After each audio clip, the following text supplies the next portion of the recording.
Okay, here we are again.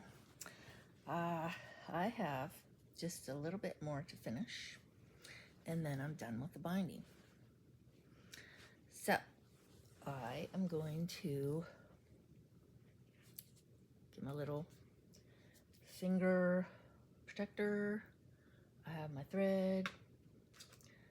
I have my puller and a pair of scissors. Okay, let's see what we're doing here. Trying to get you a good view of it. So when I do the binding, and I'm pretty sure I said this before, that you want to have a piece of thread tied with a knot on one end, and then on this end it should be open. Okay, and when I'm doing the binding, you want to make sure, and this is kind of hard to see because the binding is the same color as the back.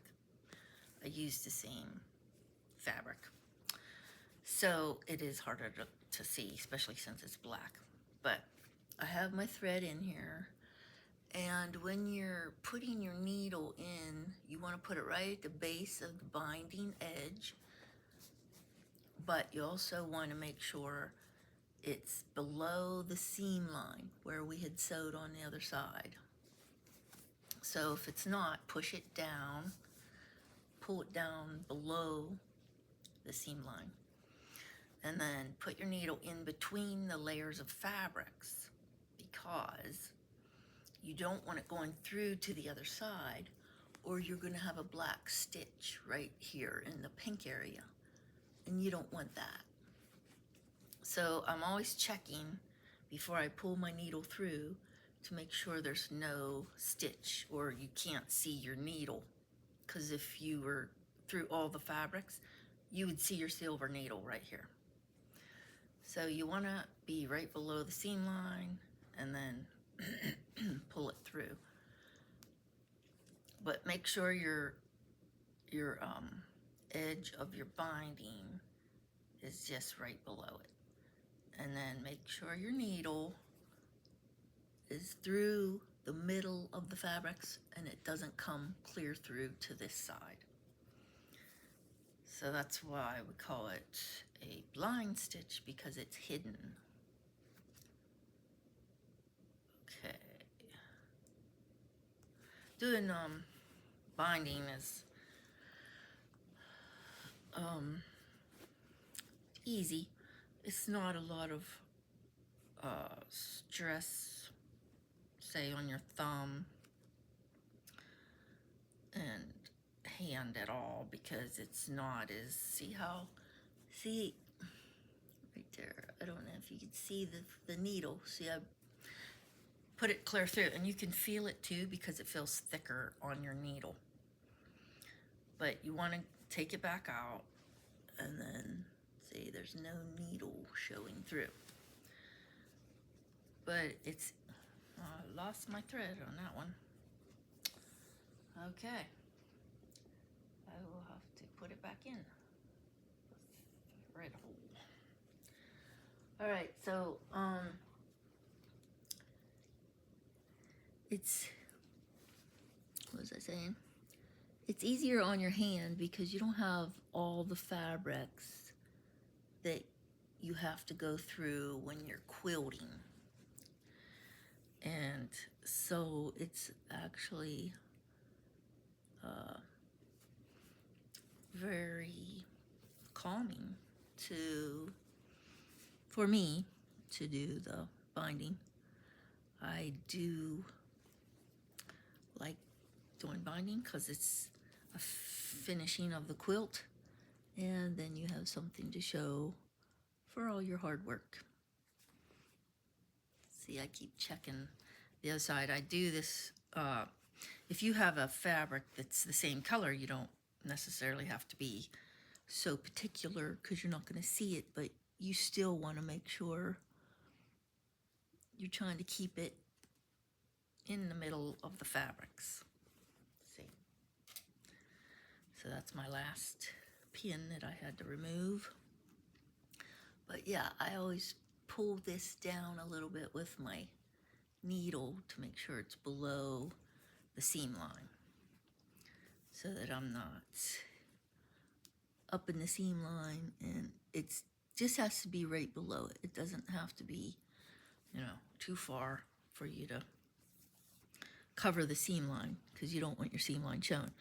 Whereas on this black quilt, you're not going to see the seam line because I used black thread sewing it, but just, you know, it's just a practice so that you know on all your quilts that's the way you should do it, because you don't want that. Nobody wants to see a lot of odd black stitches in the pink area. You know, if you have a lighter colored material, that's not going to look nice. So, and then if you used a pink thread, well, then you're going to see it back here on the black, so then your stitch isn't really hidden either on the black. So the way to hide your stitch is to just get it in the center between all the materials.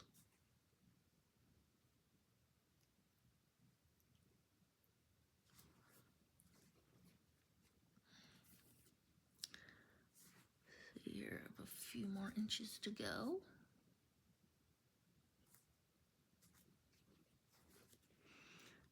See, I mean, I don't check it every time because I can feel it, like that it's going through the center.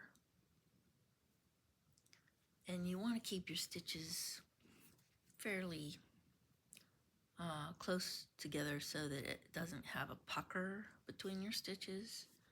I like to keep it close together because I feel like it's more secure.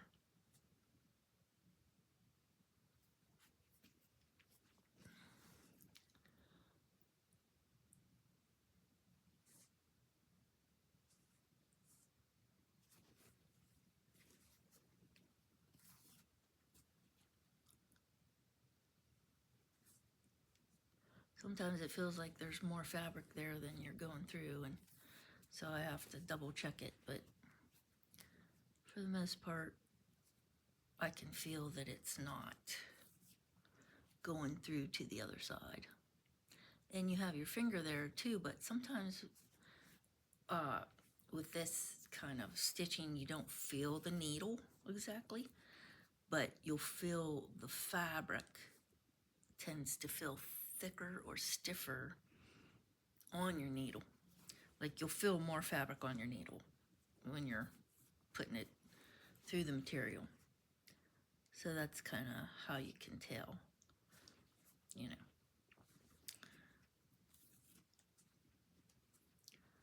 All right, we are at the end.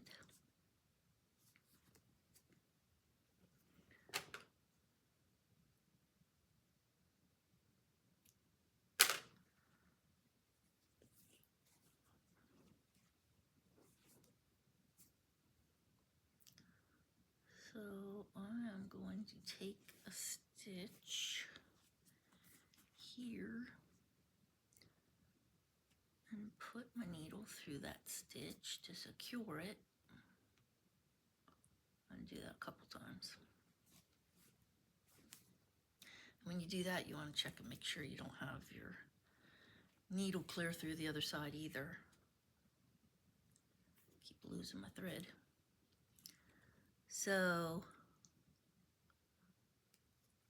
sometimes that can happen too. When you're securing your thread and you're going through, you want to make sure it's just in between. All right. Okay. So there we go. It's all done.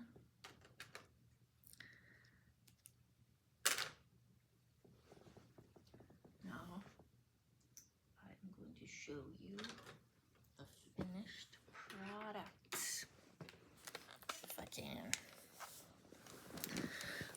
Okay, this might be another.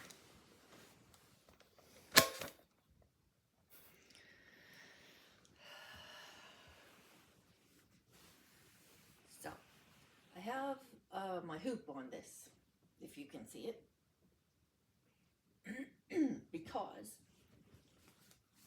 I had this in the quilting frame, my quilt, but I wanted to stitch the center block with quilting just to make it stand out.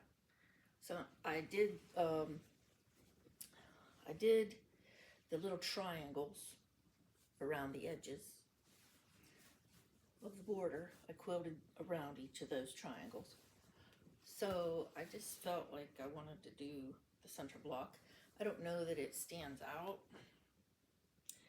Like you can't, I don't know if you can notice it, I suppose, until it's maybe on the bed. But that's what I did. So if you take it out of your quilting frame and you feel like you want to do something else, you can always put it in your hoop, is what I was going to tell you, and stitch some more on your quilt.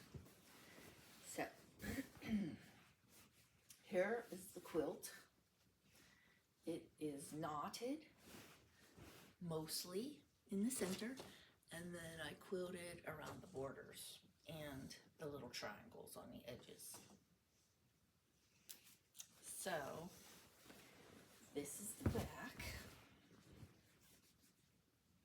It's just the little plain floral black. Well, it's not plain, it's floral, but it's black, and my hoops will not stay where I put them. Okay, so it's, and you can see the pink knotted thread because I did pink knots in some of the pink blocks. I did around the edges and down through the center. I put pink thread in there. So that is it. That is my quilt. I have finished for somebody else, and they will be glad to get it. So I am going to end my video there. Another finished quilt. I also have another one started for my granddaughter. So I will show you what I'm doing there in my next video. All right, we'll see you later, and keep quilting and have fun doing it. Bye.